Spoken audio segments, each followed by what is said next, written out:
ఆయన ఒక లాయర్ ఉండి వాళ్ళ తండ్రి జడ్జి అయ్యి ఉండి కూడా జడ్జి స్థానంలో ఉండి ఒక న్యాయం 10 మందికి న్యాయం చేసేటువంటి లాయరే అన్యాయం చేస్తుంటే ఇది అసలు కరెక్ట్ కాదు. సమాజానికి కూడా అంటే ఇట్లాంటి వాళ్ళు ఒకరు తయారైతే కూడా ఒకరిని ఇన్స్పిరేషన్గా తీసుకొని అది చెడైనా మంచైనా ఇంకో 10 మంది తయారయ్యేటువంటి అవకాశం అయితే ఉంది. గల్లీ వాళ్ళు కూడా అదే చెప్తున్నారు. అసలు ఒక మామ స్థానంలో ఉండి వాళ్ళు కూడా ఒక కోడల్ని కూడా చేయి చేసుకునేదంట. కోడల పైన వాళ్ళ అమ్మ కూడా అడ్డొస్తే ఆమెను కూడా కొట్టేదంట. దారుణంగా అసలు వింటుంటే కూడా ఒళ్ళు గగ్గుర్లు పుడుతుందని చెప్పొచ్చు. గల్లీలు అందరూ కూడా అదే చెప్తున్నారు. అందరూ గల్లీలో అంటే ఎవరికి కనబడకుండా చాటునొచ్చి అర్ధరాత్రులు బెల్లు కొట్టి చాటునొచ్చి ఒక నలుగురిని రౌడీలు వెంటేసుకొని వచ్చి కూడా భార్యపైకి దాడికి తీసుకొచ్చేదంట. అసలు ఇలాంటి భర్త ఎక్కడైనా ఉంటాడా అనిపిస్తుంది వింటుంటేనే. ప్రస్తుతం ఇప్పుడు ఎవరైతే బాధితురాలు ఉందో వాళ్ళ అమ్మగారు మనతో పాటే ఉన్నారు. ఒకసారి అసలు ఎట్లా ఉండేవాళ్ళు కుటుంబ సభ్యులు, ఏ విధంగా ప్రవర్తించేవారు వీళ్ళతో, అసలు వీళ్ళు ఎప్పుడు పెళ్లి చేశారు, అసలు ఇదంతా కూడా ఈ సమస్య ఎందుకు వచ్చింది ఒకసారి కనుక్కునే ప్రయత్నం అయితే చేద్దాము. నమస్తే అమ్మ. మీరు నమస్తే మేడం. సో మరి మీ కూతురికి ఇట్లా అన్యాయం జరిగింది, మరి ఇప్పుడు మీకు ఈ విషయం ఎప్పుడు తెలిసింది? మాకు పెళ్ళైన 16 పండుగ రోజు నుండే చూపిస్తుంది మా ఏప్రాలు చుక్కలు. ఎందుకంటే 16 పండుగ రోజు మా పెద్దమ్మ వాళ్ళు 8 మంది ఉన్నాం. మా పెద్దమ్మ వాళ్ళు పెద్ద ఏజ్ కదా, పోయి ఇల్లు చూద్దాం అనేసి అంటే వద్దొద్దు ఇద్దరే రావాలి అంటది. నల్లబూసలు కూర్చొనికి ఆ రోజు నుండే స్టార్ట్ చేసింది పంచాయతీలు. ఎప్పుడు పెళ్లి చేసి ఇచ్చారు? అరేంజ్ మ్యారేజే కదా? Arrange marriage. అందరు సమక్షంలో చేశారు కదా పెళ్లి. ఫంక్షనాల్లో పెద్ద గ్రాండ్గా నాకు ఉన్నది ఒక కూతురు. ఆమెకి కట్టిన 6 గుంటల భూమి, 10 లక్షలు, 15 తులాల బంగారం ఇచ్చినాం. లాయర్ కాకముందుకే వాడు లాయర్ అని చెప్పిండు మా అల్లుడు. లాయరు అంటే ఇప్పుడు ప్రస్తుతం అయితే లాయరు, అప్పుడు పెళ్లి చేసుకునే ముందు లాయరు అని చెప్పి అబద్ధం చెప్పి పెళ్లి చేసుకున్నారా? అబద్ధం చెప్పి పెళ్లి చేసుకుండు. మేము బయట కూడా మా మేనమామ తీసుకొచ్చిండు సంబంధం అనేసి బయట చెప్పిన మాటలు నమ్మారు మీరు? నమ్మాము. మళ్ళీ వచ్చి మా ఇంట్లోనే మెట్టబెట్టిన అంతే. పెళ్ళయ్యేదాకా మమ్మల్ని నీడికి రానియలేదు, ఎంక్వైరీ చేసుకోనియలేదు. ఇక మాకు పిల్ల నచ్చింది, మాకు ఏది వద్దు అనుకుంటానే అన్నీ పెళ్ళి పత్రికలు వేసినాక కూడా అప్పుడు పైసల మార్పిడి, పైసలు పుడతలేవు అన్న, టెన్షన్ ఉంది, తర్వాత వేద్దామన్నా కూడా ఒప్పుకోలేదు. కావాలేరా అయిపోవాలా అనేసి పెట్టిండు. కానీ పెళ్ళైనాక తర్వాత మాకు ఇవంతా ఆడపిల్లలు ఇక నెల తప్పిన కాండి ఇక మేమే చూపెట్టుడు, జ్వరం వచ్చినా ఏది వచ్చినా. మీరు ఏ ఊరు? మా జనగం, షామీర్పేట, జనగం దగ్గర. జనగంపేట. ఎన్ని సంవత్సరాలు అవుతుంది పెళ్లి చేసి? 8 సంవత్సరాలు అవుతుంది. 8వ సంవత్సరం ఇప్పుడు మొన్ననే అయింది. ఎట్లా చూసుకునేది పెళ్లి చేసుకున్న కొత్త అప్పటి నుంచి కూడా? ఎట్లా చూసుకునేది ఈ విషయం తెలియక ముందు వరకు కూడా ఎట్లా చూసుకునేది? సంవత్సరం దాకా జర పెద్ద పాప పుట్టినాక గొడవలు స్టార్ట్ అయింది. 21కి వచ్చింది. అన్నం కొంచెం వెనక ముందు లేట్గా అయినంత మాత్రాన కథం పంచాయతీ స్టార్ట్ చేసింది, వచ్చింది. ఇక 3 నెలల ముందుకు నిర్దకు రావాలని మేము తీసుకొస్తే ఈ గేటు దగ్గర 3 రోజులు బయటనే వచ్చింది పెద్ద పాప పుట్టినప్పుడు. ఇక ఏదో మేమే కాలు మొక్కినాం, వేలు మొక్కినాం, పెద్ద మనుషులలో కూర్చున్నాం, అన్నీ చేసినాం, అయిపోయింది. ఇక అయితేనే ఉంది. మళ్ళీ ఇంకో 2వ పాప పుట్టింది. ఆ 2వ పాప పుట్టింది అని ఫోన్ చేయగానే ఆ టెంకలు కూడా రాలేదు, హాస్పిటల్కి రాలేదు, చూడలేదు, ఏది లేదు. ఎందుకని? పాప పుట్టింది మహాలక్ష్మి అంటారు. తండ్రి చాటున పెరిగే అంటే కూతుర్ని చాలా మంది తండ్రులే ఇష్టపడతారు ఎక్కువ తల్లి కన్నా కూడా. మరి అదే కానీ ఈ ఫస్ట్ పాపే సెకండ్ పాపే మాకు వద్దు అన్నట్టుగా వాళ్ళు రాలేదు. 4-5 రోజుల తర్వాత వచ్చింది. 4-5 రోజుల తర్వాత వచ్చి వాళ్ళకి ఇచ్చిన మర్యాద వాళ్ళకి ఇచ్చినాము. ఇక అంత ముఖం మడుచుకున్నట్టుగానే ఉండేది. అప్పటి నుండి వాళ్ళకి ఏం కావాలి, అసలు వాళ్ళకి ఏం కావాలంట మీ కూతురు నుంచి? బాబు వారసుడు, వారసురాళ్ళు వద్దు, వారసుడు కావాలి. అది వాళ్ళ మనసులో ఏముందో మనకు తెలియదు కదా. అంటే వాళ్ళ కూతురు అంటే ఒకటి, కొడుకు అంటే ఒకటి అనే ఒక వేరు చేసి చూస్తున్నారు.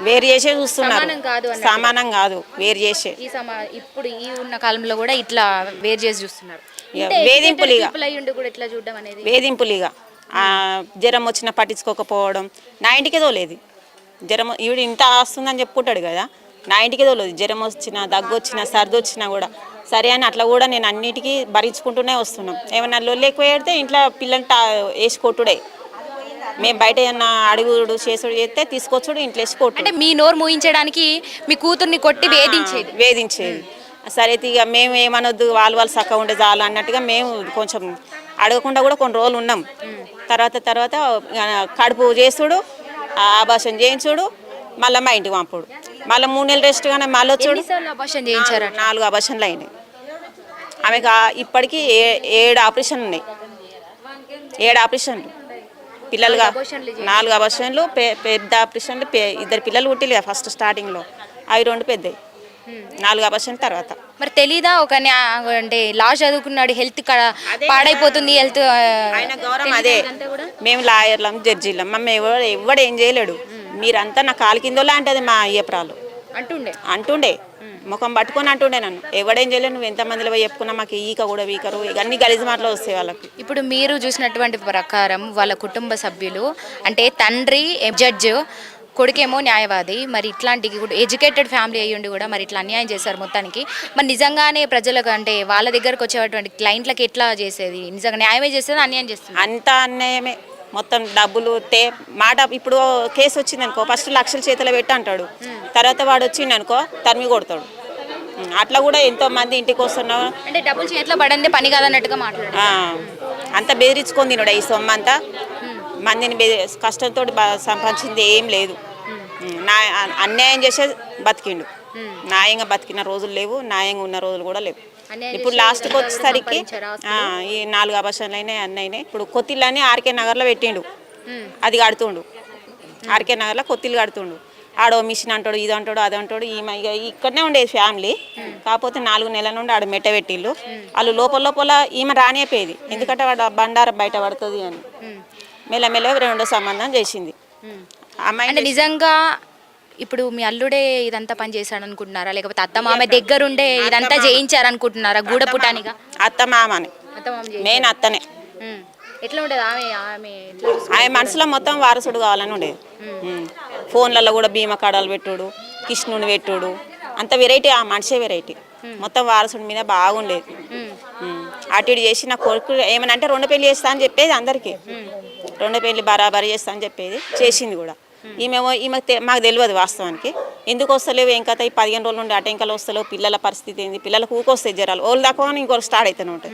జ్వరం వస్తుంది అసలు పట్టించుకోవట్లేదని పోతే మామ ఎగబడుకోటాడు. ఈడ ఏముంది నీకు లంజదానా ఇంట్లో అడుగు పెట్ట నీకు, నేను ఎవడు రమ్మన్నాడే ఎవడున్నాడని వస్తున్నాయా అని. అంటే ఒక మామ కోడల మీద ఇట్లాంటి ఇష్టం వచ్చిన చోట అసలు చెప్పుకోరాని చోట తాకుకుంటూ కొట్టుకుంటూ ఉండేవాడు. వాడు గలీజ్గా మరి బట్టలు ఇప్పి కొట్టిండు.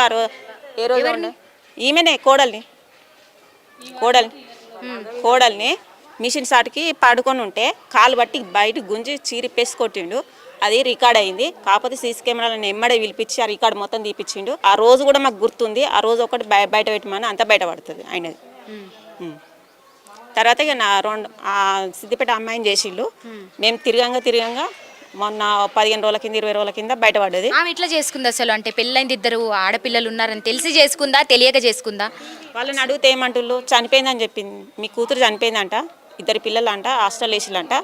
నాకు ఈ ఆస్తులు చూపెట్టిండు. ఆస్తులకు నేను ఇచ్చినమ్మా పిల్లను అనేసి తల్లి మాట్లాడుతుంది. వాళ్ళ పిల్ల తల్లి ఎందుకు ఇచ్చినామా, నువ్వు ఎవరిని తెలుసుకోకుండా ఎట్లా ఇచ్చినా, నా కూతురు ఏం కావాలని నేను అడిగితే నాకు ఆస్తులు చూపెట్టిండు, నీ కూతురు చచ్చిపోయిందని చెప్పిండు. నీ పిల్లల్ని హాస్టల్ వేసిన అన్నాడు. నాకు వారసుడు కొడితే ఇదంతా నీకే కదా అని చెప్పిడు. ఆ రికార్డులు కూడా మా తను ఉన్నాయి, ఫోన్లలో ఉన్నాయి. మరి మీరు మొత్తానికైతే అన్యాయం జరిగిపోయింది. మీరు ఏ విధంగా న్యాయం చేయాలంటారు? మీకు ఏ విధంగా, మీ కూతురికి ఏ విధంగా న్యాయం కావాలంటారు? ఏం చెప్తారు? ఇప్పుడు 2 పిల్లల మీదకి ఉన్న ఆస్తులు కావాలి, నా బిడ్డకి కూడా కావాలి. ఆమె భర్త ఆమెతోటే ఉండాలి, అది ఎట్లా వచ్చింది అట్లా పోవాలి. ఇదే మాకు న్యాయం కావాలి. మరి ఈ మాటలతో చెప్పారా నువ్వు ఎట్లా వచ్చినా అట్లా వెళ్ళిపో, అది ఏది న్యాయం ఏది అన్యాయం ఇది అన్ని వాళ్ళకి మాట్లాడి మరి ఇదంతా చెప్పినాం. కానీ దానికి 3వ పెళ్ళి అంట. ఆ పోరికి చెప్పిందా? ఆమె ఒప్పుకుందా? అంటే వేరే సైడ్ నుండి తెలుసుకున్నాము. ఆమె చెప్పలేదు, వేరే సైడ్ నుండి తెలుసుకుంటే మాకు చుట్టాలన్నారు అక్కడ, మేము తెలుసుకున్నాం అన్నట్టు. ఇట్లా జరిగింది. ఇంకా అంటే అది వీళ్ళంతా కుమ్మకాయ ఉన్నారు ఇప్పుడు కూడా. అది 3వ పెళ్ళి. ఇంకో పెళ్ళి ఎట్లా చేసుకుంటుంది, 4వ పెళ్ళి. వాడిని నమ్మోడు అన్నట్టుగా అది భావిస్తుంది. అది పోయితట్లేదు అనేసి మాట్లాడుతుంది. కానీ అది పోవాలి. నా పిల్లలకి ఉన్న ఆస్తులు వాళ్ళ పేరు మీద కావాలి. ఆమె భర్త ఆమెతోటి ఉండాలి.